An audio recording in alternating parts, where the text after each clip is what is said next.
So lately we've been covering a lot of emulation stuff on the channel because I'm the king of emulation. The folks over at Chris Cool Mod wanted me to check out their RetroBeast system, a 4TB hard drive preloaded with a ton of games from arcades, classic retro games, and even Nintendo Switch. Yes, I'm dead serious. Now this is a constantly updating system, as well as Chris Cool Mod will be updating it, and it kind of makes it feel like its own little unique system, as it's not quite like the other plug and play hard drives. There's constant support, there's a Discord server, there's all sorts of cool stuff. Now this retails at $3.99 Canadian, which is about $300 US, but he gave you guys a 10% off discount should you guys want to check this out. I'll put the link in the description box down below, along with the coupon code and the proper spelling of it, so you guys can take advantage of this should this be any good, because that's what we got to figure out. Is this thing any good? How is it preloaded? Is it a clean loading list?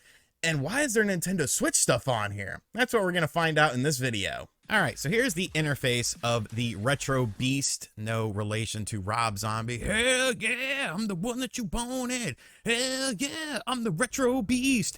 It's basically a RetroArch build that is custom made by Chris Cool Mod up to their liking. There are some really cool features that this does have over other sorts of builds like this.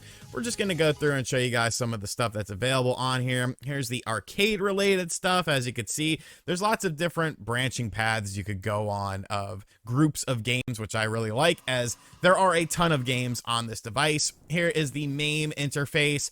You know, pretty standard stuff. You got all your MAME games on here. You also, of course, have various Sega model systems on here. Model 2, Model 3, all sorts of fun stuff like that. There's beat 'em up categories. I like this. It made it pretty easy to find specific games that I wanted to play. So I think this is a good feature of this system, is having these different brackets for games. Over on the console side of things, you can take a look at all the consoles that are available on here. There is quite a lot of stuff here. Now, the bigger you get with the size of the hard drive that you buy, the more stuff you get on these systems. This is the 4TB model, like I said originally. So keep your expectations in line with, you know, that sort of size as far as having libraries of games. There's tons of games on here, trust me. And we'll get a look into some of the libraries as we go along here. But that is something to keep in mind. Like, you're not going to have, like, every PlayStation 3 game in the world on this thing, because obviously those games are extremely massive, but a good variety of consoles on here, pretty much what you would expect these devices to have on here. And, you know, once again, these are just ROMs and emulators that are, you know, custom set up for this build. So it's going to be a little bit contingent on the power that your PC that you're running this on has. Here's the handheld side of things. Bunch of systems. I'm surprised there's no 3DS on here. That's just one minor thing. Nintendo Switch. Oh boy, we're going to take a look at that a little bit later on in the video, but I wanted to give you a little bit of a teaser of that. There are some virtual pinball machines on here as well. I have a virtual pinball actual stand-up, the At Games one, so that doesn't really do anything for me. Old computer games like MSX, Commodore 64, the Amiga, the Sinclair, a lot of stuff that wasn't really popular in the United States, so I don't really have some nostalgia for this stuff, but there's a ton of games on there should you want to do those. This is what I find pretty cool, though. I like little quirky stuff like this, and this essentially has video game manuals for, like, everything, which I think is super rad. Like, I don't know, I miss video game manuals and, like, learning about the games and stuff like that. So very cool stuff here. I like having all of these manuals.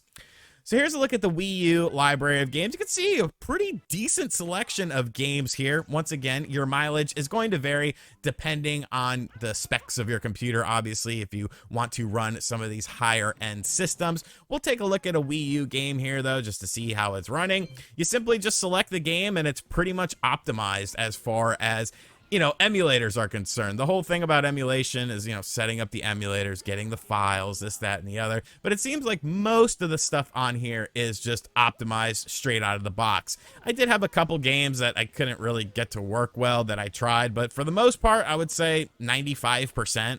Everything was just pretty much plug and play. Simply click it and you can play it. This is Mario Tennis Power Aces.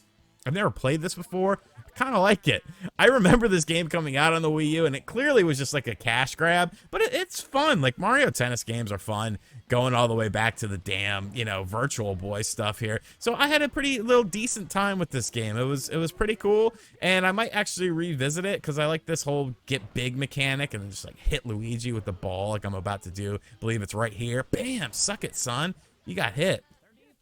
PS3 stuff. Now, this library of games isn't going to feature heavy hitter games. It's mostly games that were available on PSN, but I love that because there's so many hidden gems on here, games that I forgot existed, and there's a ton of them on here. You can actually get a full games list over on the website as well before you pick up one of these. This is Afterburner Climax. This game is stupid fun. I am not a good person at this game whatsoever. I don't know what the hell I'm doing. I don't really have nostalgia for Afterburner like the original ones, but this is freaking, this needs to be re-released on modern platforms. This is a true gem of a game. It looks great, it plays great, it sounds great. I love this game, and I'm sure Joe Rediford from GameSack's gonna be like, why don't you like Afterburner? Afterburner's the best. I mean, Afterburner's cool, but this is like a whole nother level. So I love the PlayStation 3 library of games on this because of those classic PSN games. Your PlayStation 2, your GameCube, your Xbox, you're going to get pretty much the same thing out of all of these systems. We'll take a little look-see here at the PlayStation 2 library of games. Not a full library, not a full library for the Xbox, not a full library for the GameCube, but most of the games you would expect to be on here are on here. Now, what's cool about the aforementioned systems is that it's pretty well optimized for how I feel like most people would want to play these games, with like things like upscaling and stuff like that. Since this is a RetroArch backend, it's actually very easy to sort of get into the settings of these systems. You just press a button. It comes with instructions as well to sort of how everything works, to sort of explain things to you. It's a little bit of a learning curve, but honestly, it's not bad. Within like 5 minutes, you'll have pretty much everything figured out. But let's say you're running on a computer that's not really capable of super upscaling a lot of these games. It can basically change that, and you know, so you can change that on the fly. But here's Outrun 2006 Coast to Coast. I mean, this game is awesome. This game looks so good. Like, it's crazy. It's crazy how well some of the games from various eras have held up. And this is one of the games that's just like stupid expensive nowadays, but a super, super fun game. I love playing this game. A lot of Sega arcade love on here. I wasn't even a big fan of Outrun back in the day, but this is super fun. It's like a modern arcade game, which is something I'm really into. So let's move over to the handheld side of things. We'll take a look at some things over there. Like I said, I was surprised that there's no 3DS on here. There is DS and whatnot, Game Boy Advance, Game Boy Color. As you can see here, nice interface. It's got all the games, you know, with a little preview of the game, so you could sort of see what you're getting into with this. And that's pretty much the standard for all systems, whether we're talking arcade or whether we're talking console or whether we're talking handheld. The Nintendo Switch, though, this is very interesting. I'm not here to debate the legality of any of this. I am simply showing a product that I was sent. But you can see here, there's some a lot of eShop games, but there's some heavy hitters on here. There are some big first-party games that are indeed available on this. So it's kind of interesting. It's using the Yuzu emulator. And once again, everything is very well optimized just for plug-and-play stuff on this device, which is very cool. The library of games is quite extensive. Like I said, a lot of eShop stuff on there. But there are those heavy hitter titles, those first-party titles that, I mean, people buy Nintendo systems for to begin with, so you do get quite a bit of bang for your buck. And like I said, this is the 4 terabyte model. As you get bigger models, there's probably more games and stuff on there. I don't know. I am simply the messenger. I will boot one of these games up just to show you guys that, hey, you know, it does work. You simply just choose the game, and then next thing you know, Yuzu starts to load, and you sit there, and you just have a smile on your face, and yeah, so this is,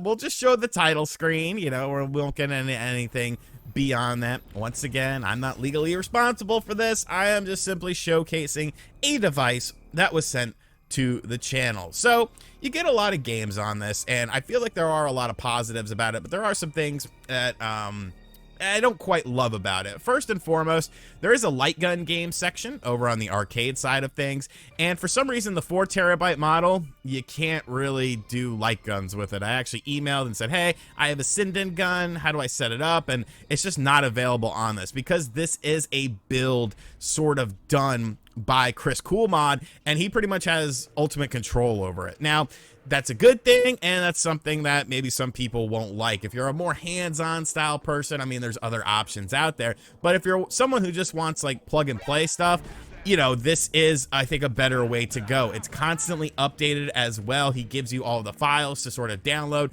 to put on there. Very easy stuff. There's a Discord server as well if you purchase one of these, so you can get in there and talk with other people, make suggestions, and so that's cool stuff. It's always sort of, it's like a growing platform, you know, which I like. He takes feedback from the community and is able to tinker with things and customize things pretty much on the fly, so whatever the community is based on. I did run into a few games that didn't work. Shinobi on the PlayStation 2, I don't know why I chose that game, but I happened to choose that game and it just didn't work. It wouldn't load up for whatever reason.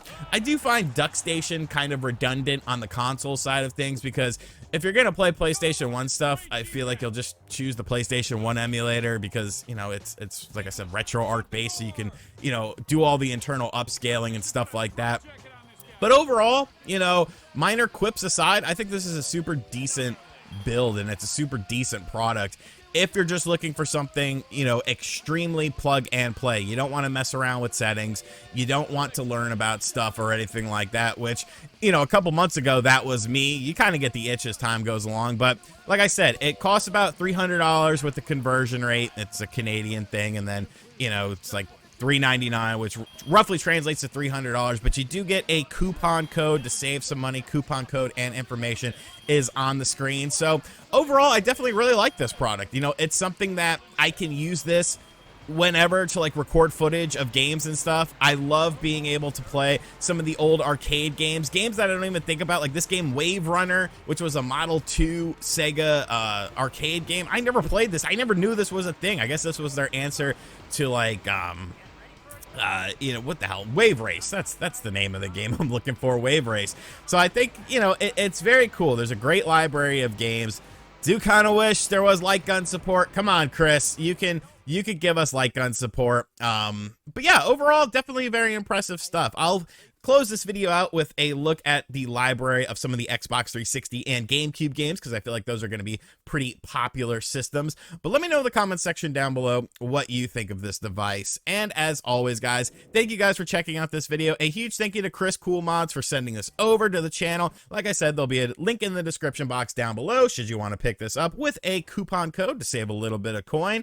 I don't get any kickback from it or anything, but, you know, it's a pretty good product. I definitely like it. And as always, guys, thank you for watching this video. If you're new to the channel, be sure to hit that subscribe button, like, comment, and share. Hit that bell notification as well. And as always, I'll catch you guys on the next video.